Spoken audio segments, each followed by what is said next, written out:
Historians find it easy to explain why colonial elites bristled against Britain's imperial reforms in the Revolutionary era.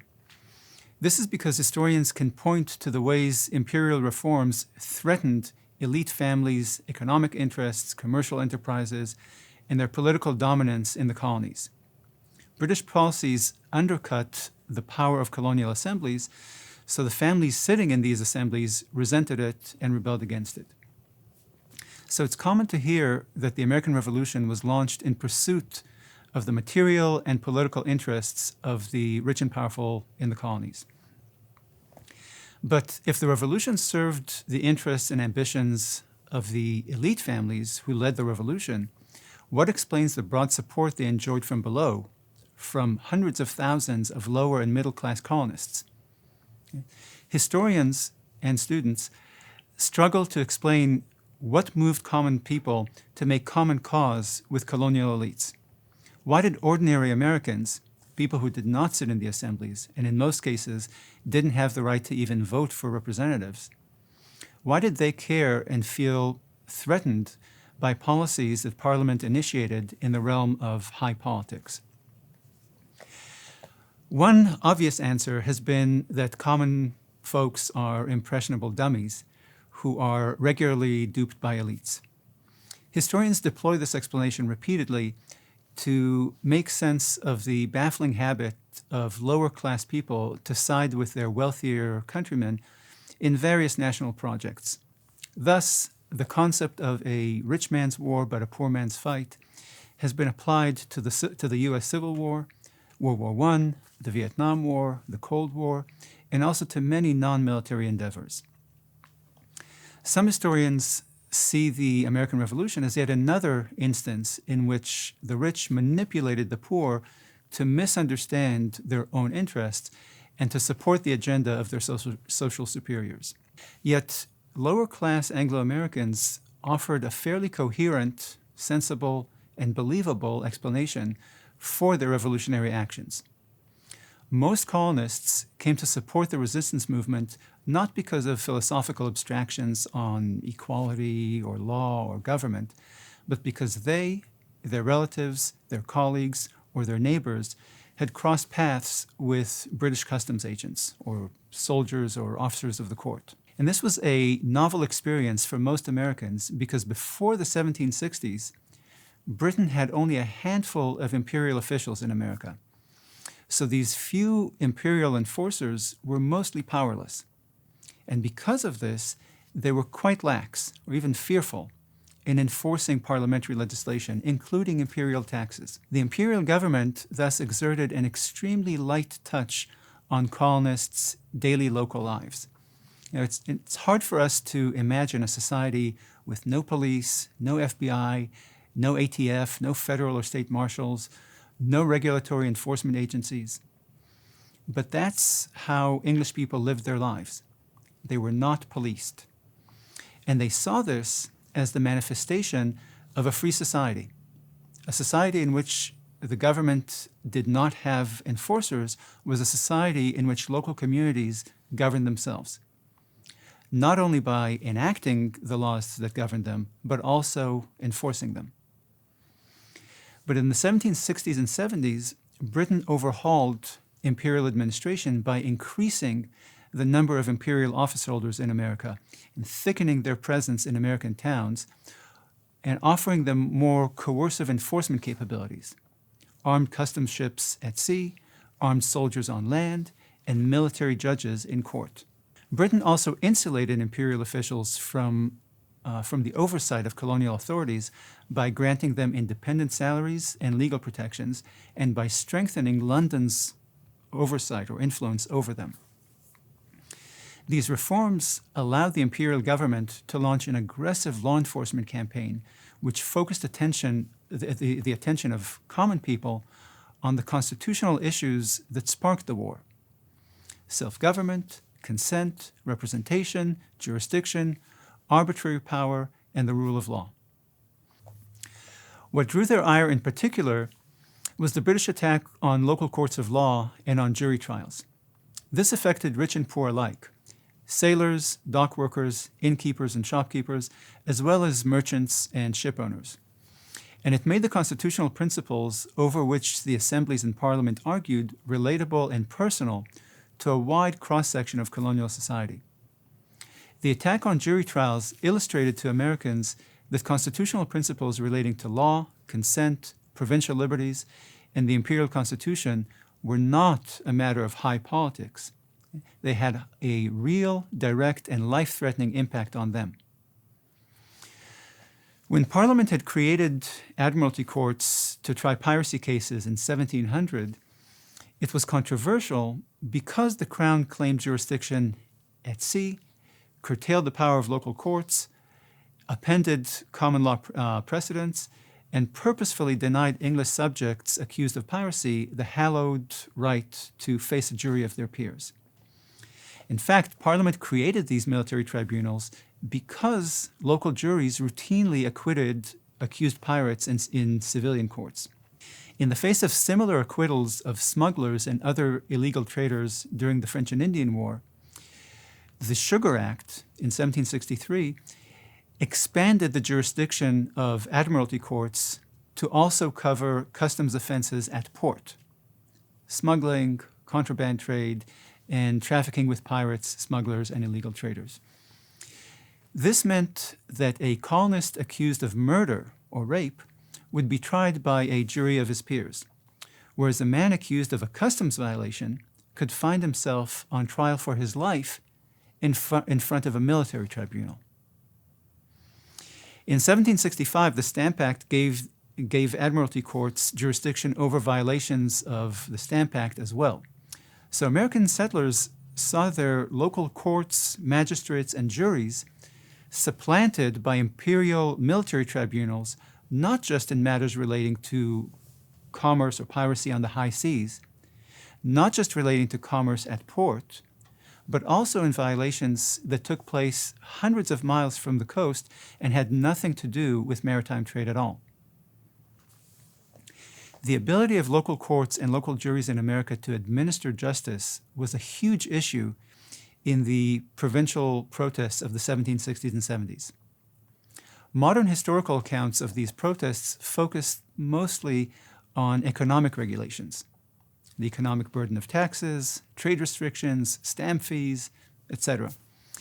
But it was the threat to self-government, the liberties of the assemblies on the high end and of juries on the low end, that was the most visceral concern animating American resistance. Wealthy and poor folk alike, especially those who made their living at sea or on the docks, saw this constitutional issue as a genuine threat once the imperial government intensified its law enforcement efforts during and after the French and Indian War.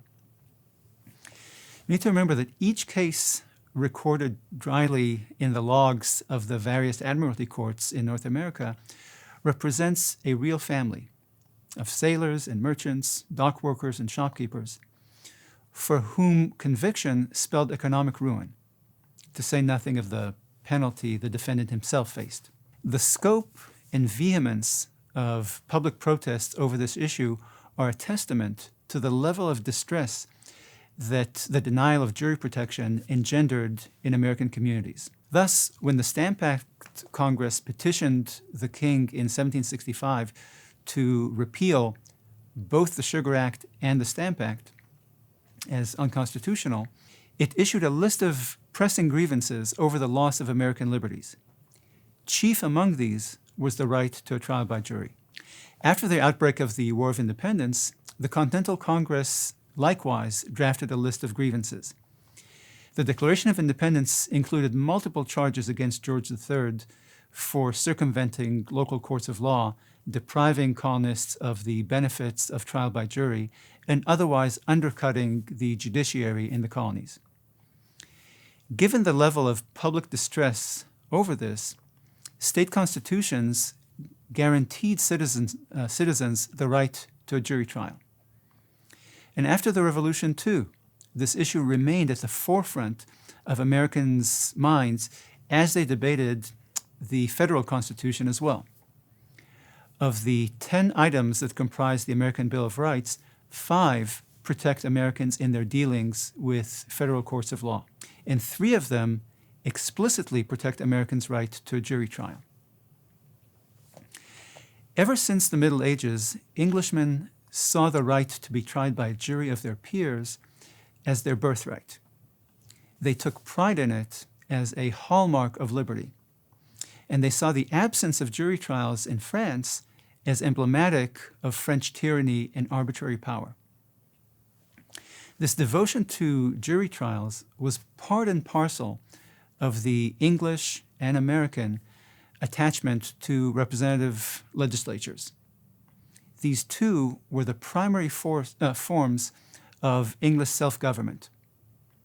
Like representative legislatures, juries empower representatives who share the defendant's circumstances, interests, values, and legal beliefs.